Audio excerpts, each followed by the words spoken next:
Olá, que bom que nós podemos nos encontrar novamente aqui nessa nossa plataforma virtual. Eu desejo de coração que o Senhor esteja contigo, que Ele abençoe essa palavra que hoje queremos ouvir e que ela faça diferença no teu dia a dia, te inspire na tua caminhada diária com Jesus e também no teu testemunho no mundo em que nós vivemos. Há uns 15, 20 anos atrás, quando eu iniciei o meu trabalho de docência aqui na FLT, aquele ano foi marcado como um ano bastante complicado, difícil na minha vida. Foi um ano em que eu, na realidade, estava atuando como missionário na comunidade local aqui em São Bento do Sul. Isso significa que, então, praticamente todas as noites eu tinha alguma atividade na comunidade. Nos fins de semana, as atividades eram muito intensas. E durante o dia, ao longo da semana, eu também assumi várias disciplinas na docência aqui da Faculdade Luterana. Sucedeu em função de que, naquela época, alguns colegas da área prática da teologia precisaram sair da FLT por vários motivos, questões de saúde, questões ministeriais, enfim. Isso gerou uma sobrecarga sobre mim. E quando eu me dei conta, aliás, eu não me dei conta, mas eu experimentei e vivenciei o que a gente costuma chamar de burnout. Burnout é aquele fenômeno de esgotamento, onde você perde a motivação, onde você perde a alegria, né, de viver. Você simplesmente não quer mais ver ninguém, você quer ficar só contigo mesmo e a vida ela se torna sem esperança.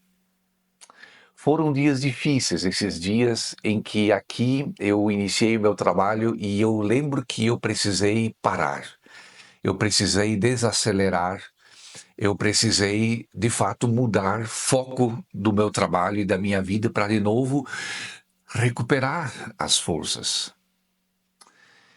Você já vivenciou na sua vida situações semelhantes ou experiências semelhantes como esta que eu também experimentei na minha vida?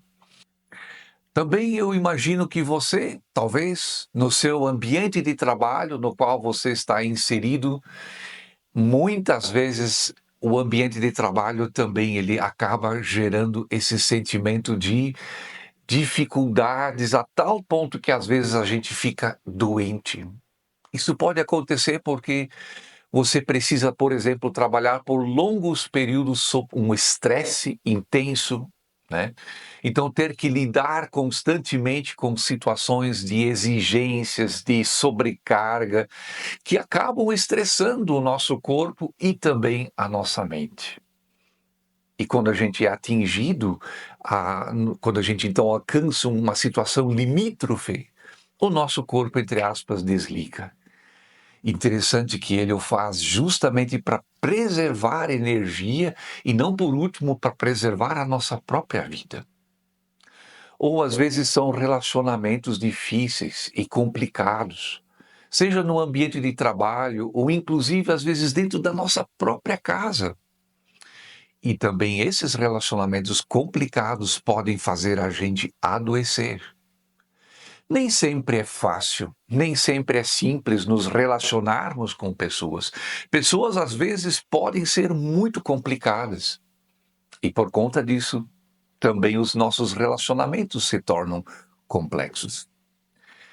Eu diria, não sei se estou certo ou não, mas que talvez a nossa sociedade como um todo é uma sociedade que está doente. E isso nos afeta. Esse ambiente no qual nós vivemos e que nos cerca, ele nos afeta. E não raras vezes também nós adoecemos.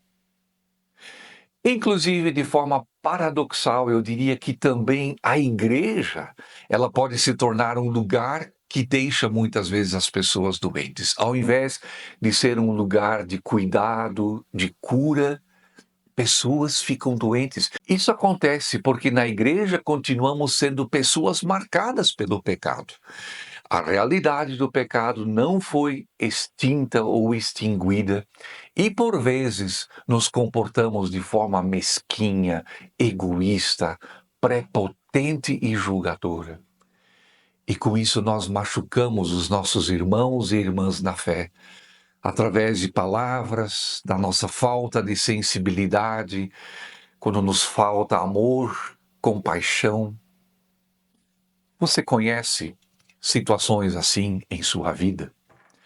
Você também é alguém que já foi ferido e machucado?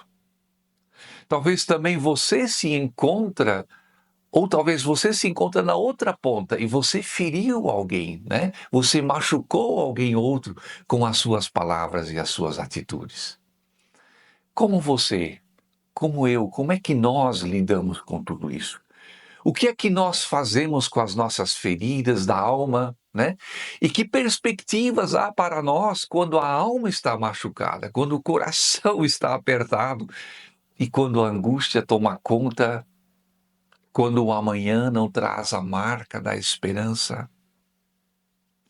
Para responder essas perguntas, eu quero convidar você que me ouve a ouvirmos também aqui a palavra do Senhor. E eu quero também assegurar a você que enquanto que a gente ouve a palavra, o próprio Senhor, ele vem ao nosso encontro e ele fala conosco. Ele toca o nosso coração, nos estende cura e perdão. Isso eu desejo para mim e desejo para você.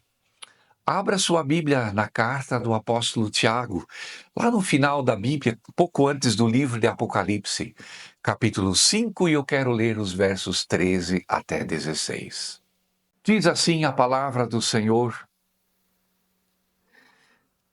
o apóstolo Tiago escrevendo: Alguém de vocês está sofrendo? Faça a oração. Alguém está alegre? Cante louvores. Alguém de vocês está doente? Chame os presbíteros da igreja.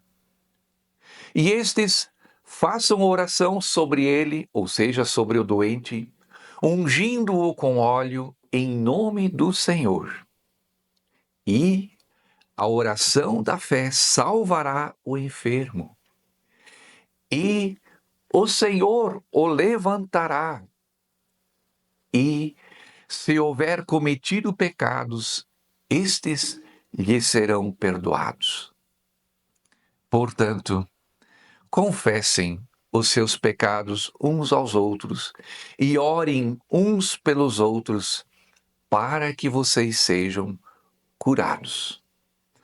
Muito pode, por sua eficácia, a súplica do justo. Que texto maravilhoso nos é dado nessa nossa ocasião aqui em que nos encontramos. Eu quero colocar essa nossa meditação e reflexão sobre esse tema. Deus, ele concede cura e perdão. É disso que trata aqui o nosso apóstolo Tiago, o nosso texto que nós acabamos de ler. Tiago aqui, ele fala sem muitos rodeios, né? E ele conecta muito com a nossa vida, ele fala daquilo que se passa na nossa vida de forma muito concreta e de forma muito prática. Então, assim como o próprio Senhor Jesus, o Tiago, ele está preocupado com as comunidades para as quais ele escreve. E ele deseja que a palavra de Deus ela seja vivenciada de uma forma prática, de uma forma concreta. E assim, o apóstolo Tiago, ele nos exorta, ele nos anima também. Ele nos exorta, mas ele também nos anima a não vivermos a nossa fé de uma forma superficial, né? Porque de que adianta a gente falar de uma forma piedosa a respeito da nossa fé e ao mesmo tempo ainda a gente viver dominado pelo pecado? Assim, a carta de Tiago, ela nos convida a olharmos para Jesus, o crucificado, e permitirmos que a nossa vida ela seja orientada, ela seja pautada e ela seja determinada pela pessoa de Jesus Cristo.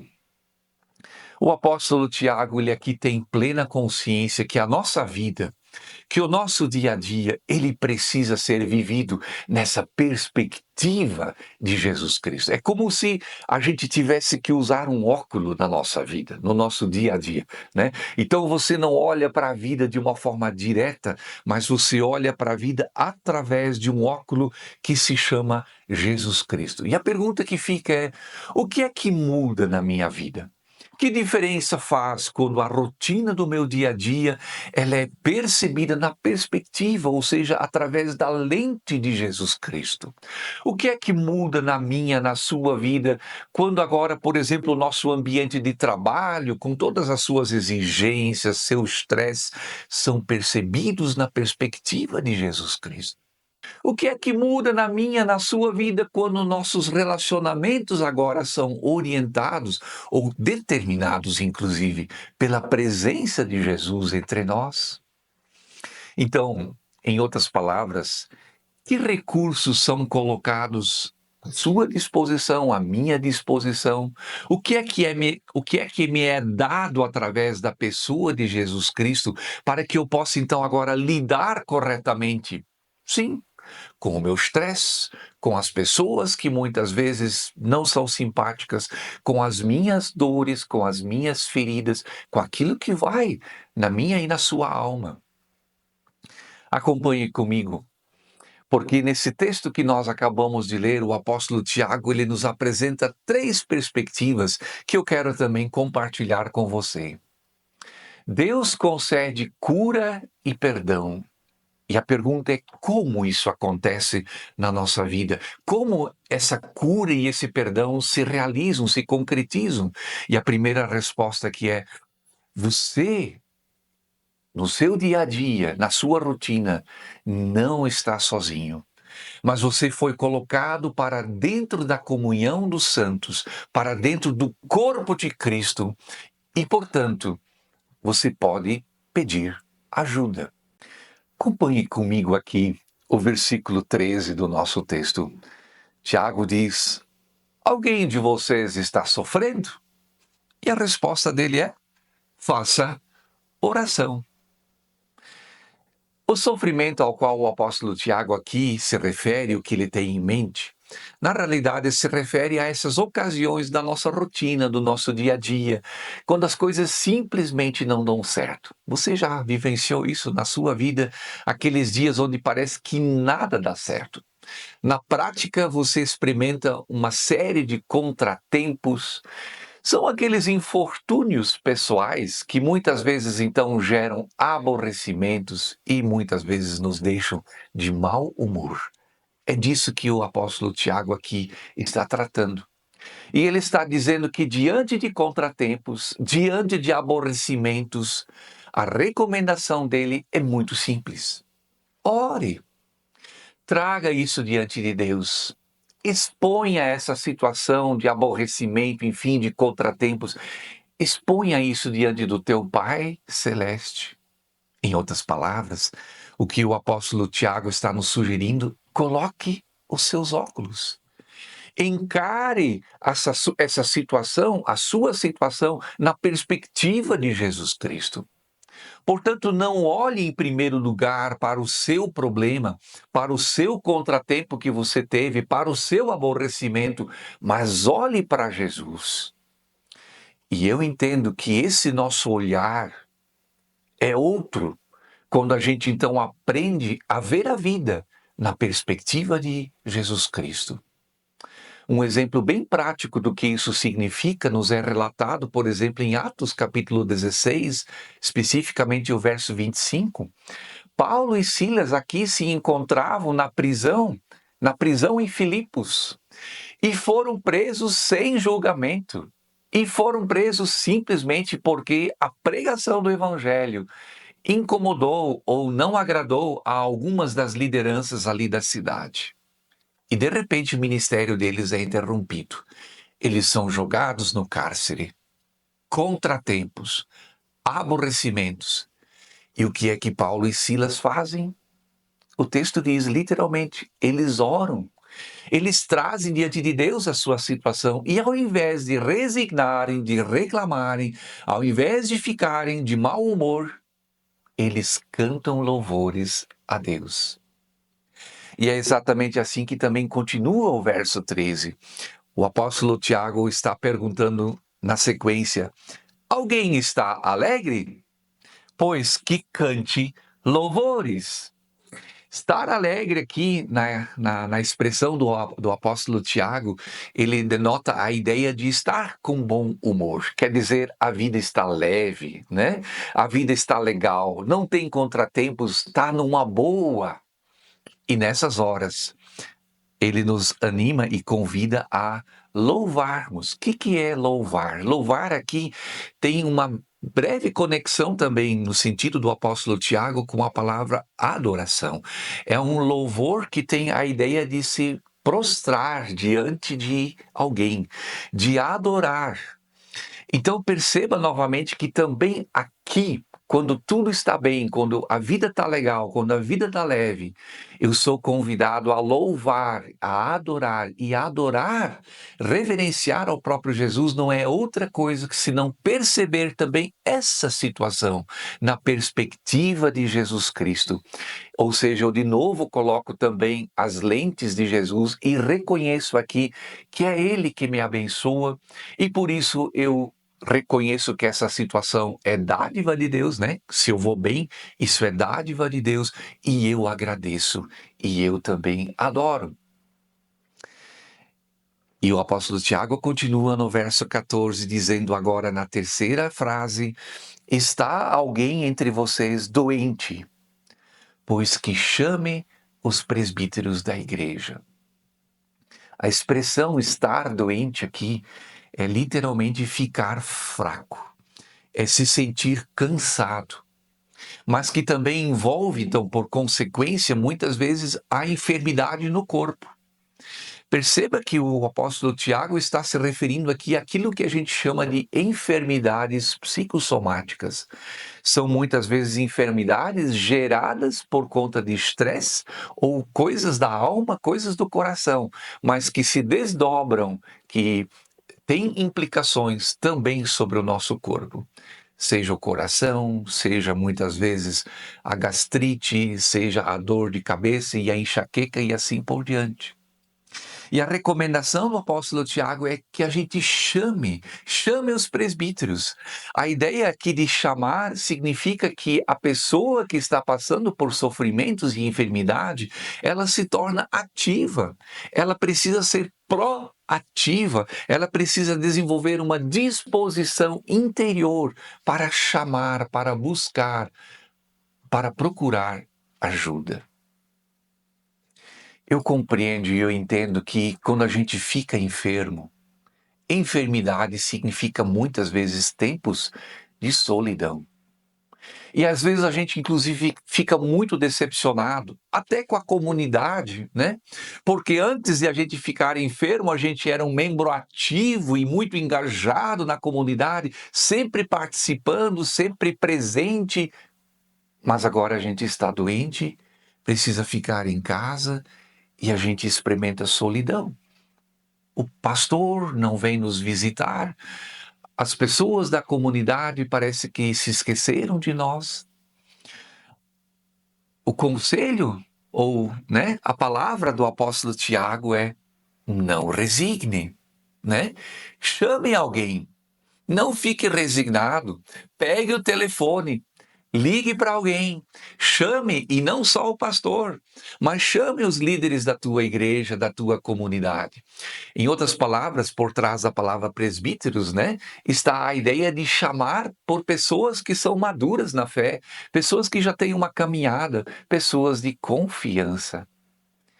E eu quero dizer a vocês que nessa hora, quando a gente chama e a comunidade vem, representada por líderes e por pessoas amigas. Nessa hora se revela de fato o que é viver em comunidade. Porque é nessas horas que também o corpo de Cristo ele ganha uma expressão muito prática. Para mim me chamou muita atenção de que, diferente do que ali na época do judaísmo, onde os enfermos eram excluídos da comunhão, do convívio em sociedade, não podiam visitar o templo. Aqui Na fé cristã, na comunhão dos santos, o enfermo ele não é excluído, pelo contrário, ele é incluído, ele é colocado para dentro da comunhão da igreja. E ali, ao redor do leito do doente, está a igreja de Jesus Cristo. Portanto, eu convido você, quando o coração te aperta, e quando você estiver doente, quando você estiver sofrendo com enfermidades da alma, que muitas vezes também se expressam ou, digamos, se desdobram em enfermidades do corpo, não fique sozinho com a sua dor, não fique sozinho com o seu sofrimento. Chame pessoas, ligue para pessoas, ligue para o seu pastor, peça para ele te visitar. E como é bonito esse rito aqui que também é colocado como orientação, né? O rito de a comunidade orar sobre o doente, interceder. E interceder ou orar sobre denota que a ideia de impor as mãos, né? De abençoar, impor as mãos, tocar. E também a expressão ungir com óleo, que a gente também conhece muito bem lá da história do bom samaritano, né? Quando o samaritano então unge com óleo, ele cuida com óleo e com vinho as feridas, trata as feridas daquele homem coitado que caiu na mão dos salteadores. Então tem uma dimensão de diaconia, a unção com óleo, mas também tem uma dimensão interessante de envio e de missão, porque se você procurar na Bíblia, muitas vezes você vai ver e perceber que Jesus enviou os seus discípulos e eles passaram a pregar, a ensinar, a ungir e a curar os enfermos. Bem interessante também essa relação entre unção e missão. Em outras palavras, a ideia é que para o doente seja assegurada a presença de Deus. Quando você unge uma pessoa, você coloca sobre ela a marca de Cristo, você faz o sinal da cruz. E, portanto, agora, em nome de Jesus, que é a fonte, não é mesmo? Essa pessoa é colocada sob os cuidados do Senhor. É Ele quem opera, é Ele, o Senhor, quem age. Então, não se trata aqui do poder da oração em si, nem sequer é a fé dos que intercedem que está em jogo, também não é a fé do doente que é destacada, mas é o Senhor que age. Ele de fato age e eu posso esperar pelo seu agir, e por isso eu chego aqui no meu segundo tópico. Deus concede perdão e cura, como nós vimos em primeiro lugar, você não está sozinho, mas você é colocado para dentro de uma comunhão dos santos. E agora, no segundo momento, você pode e você deve pedir pela cura. Você pode e você deve pedir pela cura. Eu quero destacar aqui o verso 15, onde nós lemos, então, quando a pessoa é ungida e tal, e é orado por ela, aqui diz: a oração da fé salvará o enfermo e o Senhor o levantará.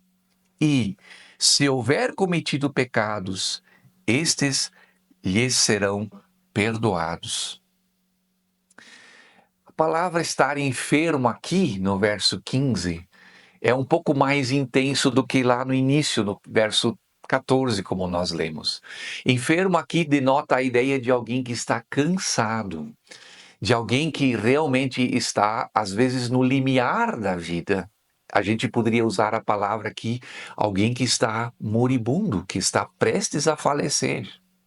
Que coisa impressionante que aqui nos é dito, porque a palavra que Tiago usa é que esse enfermo que está no limiar da vida, Deus o levantará.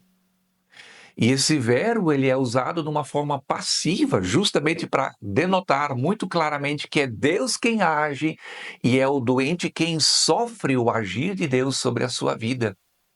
E geralmente também esse verbo na língua grega, ele sempre está associado ao agir do próprio Deus. Então Deus quer agir, Deus quer curar. E mais ainda, se houver pecados, diz aqui o texto bíblico, os pecados são perdoados. interessante que aqui a palavra pecados, ela está ligando com aquilo que está determinado na eternidade. Os pecados dos quais aqui o Tiago está falando se referem aos pecados que vão ter implicações em relação ao nosso destino eterno. E, portanto, ser perdoado significa que, na realidade, a gente é erguido, não apenas no sentido aqui de ter a saúde restaurada, mas a gente é erguido para a vida e a vida eterna. Eu quero que você ainda leia comigo e acompanhe o verso 20, o último verso da carta. Saibam que aquele que converte o pecador do seu caminho errado salvará da morte a alma dele e cobrirá multidão de pecados. Êxodo 15, lá nós lemos essa expressão tão bonita: eu sou o Senhor, aquele que te cura. Então, eu quero que você leve como mensagem para a sua vida, nós não estamos apenas nas mãos de médicos. Eu não estou minimizando os médicos, pelo contrário. Mas não se reduz tudo apenas à questão de médicos. E também aqui não se trata de um ritual mágico, mas de uma oferta do evangelho.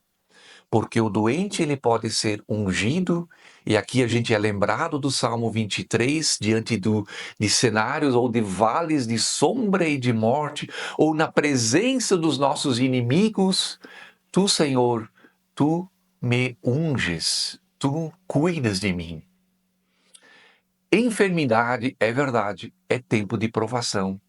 Mas em meio a essa enfermidade e provação eu posso experimentar que Deus está presente na minha vida. Eu posso experimentar a sua graça e a sua bondade. E isso faz muito bem. O Senhor o levantará. A palavra bíblica que está usada aqui significa exatamente o Senhor o ressuscitará. É a mesma palavra para falar da ressurreição de Jesus e também da cura que aqui é operada. Portanto, em outras palavras, Deus faz milagres. E o milagre de Deus pode acontecer de duas formas. Ou ele realmente me cura definitivamente e integralmente de minha enfermidade, ou o milagre acontece no sentido de que, em meio à enfermidade, ele me sustenta e ele me carrega. Nosso tema: Deus concede cura e perdão. Lembre que você não está sozinho, mas você foi colocado para dentro de uma comunhão de santos e você pode chamar, você pode pedir por ajuda. Segundo, você pode também pedir pela cura. E Deus quer operar de forma sobrenatural. E termino. Você pode também confessar pecados. E eu leio o verso 16 mais uma vez. Diz o texto: portanto, confessem os pecados de vocês uns aos outros e orem uns pelos outros, para que vocês sejam curados. Muito pode, por sua eficácia, a súplica do justo. Eu confesso que para nós gera um pouco de estranheza aqui nesse texto a relação que o apóstolo Tiago faz entre enfermidade e pecados. A gente quase já não ouve mais falar sobre isso. Mas interessante que no ministério de Jesus, ambas as coisas muitas vezes estavam relacionadas. E quando Jesus curava uma pessoa, ele curava a pessoa de forma integral, tanto a enfermidade do corpo, quanto também a enfermidade da alma. Por exemplo, o paralítico do tanque de Betesda, aquele que estava há 38 anos ali enfermo, ele é curado e depois Jesus o encontra no templo e a advertência de Jesus é: cuide, né? Larga os teus pecados para que coisa pior não te aconteça, diz Jesus. Abandona os teus pecados para que coisa pior não te aconteça. Ou, por exemplo, aquele paralítico que é trazido pelos seus 4 amigos à presença de Jesus, né? A primeira coisa que Jesus faz é: teus pecados estão perdoados. Jesus declara o perdão. Então, me parece que para Jesus, muito importante não é só a cura física, mas também a cura da alma. As duas coisas aqui eu não quero jogar um contra o outro e dizer que um é mais importante que o outro, mas para Jesus me parece que um é tão importante quanto o outro. Então a cura da alma, a cura do meu relacionamento com Deus, ou seja, o perdão dos pecados é tão importante quanto. Claro, é importante que você também entenda que nem sempre há uma relação entre pecado e enfermidade. Outros textos bíblicos deixam isso muito claro. Porém, tempo de enfermidade é tempo de reflexão. E eu quero perguntar a você, por que não aproveitar o tempo de enfermidade para refletir sobre a nossa própria vida? Quem sabe, muitas coisas que na realidade nos oprimem, que para a gente, para nossa vida, na nossa vida são um fardo, né? Poderiam ser confessadas e a gente poderia experimentar a libertação. Dessa forma, somos curados no corpo e também na nossa alma. Também os nossos pecados são perdoados. Lembro aqui daquele capitão do exército da Síria, o Naamã. Ele experimenta as duas coisas, tanto a cura da sua lepra, mas no final ele vai dizer: agora sei que não há outro Deus senão o Deus de Israel. Ele reconhece que também a sua relação com Deus foi colocada em ordem. E isso, queridas irmãs e irmãos, é pura graça de Deus na nossa vida. Esse texto aqui do apóstolo Tiago é pura graça de Deus, é uma oferta do Evangelho que nos é dada. Deus quer curar e perdoar. E você não precisa ficar sozinho, mas você pode buscar ajuda. Deus quer de fato curar as tuas enfermidades do corpo e da alma. E Deus quer te perdoar os pecados de maneira tal que, de forma integral, você seja restabelecido. O texto de hoje termina com a promessa: muito pode. E essa palavra pode, de fato, aqui é a palavra poder. É muito eficiente, é muito poderosa a súplica do justo. Creia e se aproprie dessa palavra, em nome de Jesus. Amém.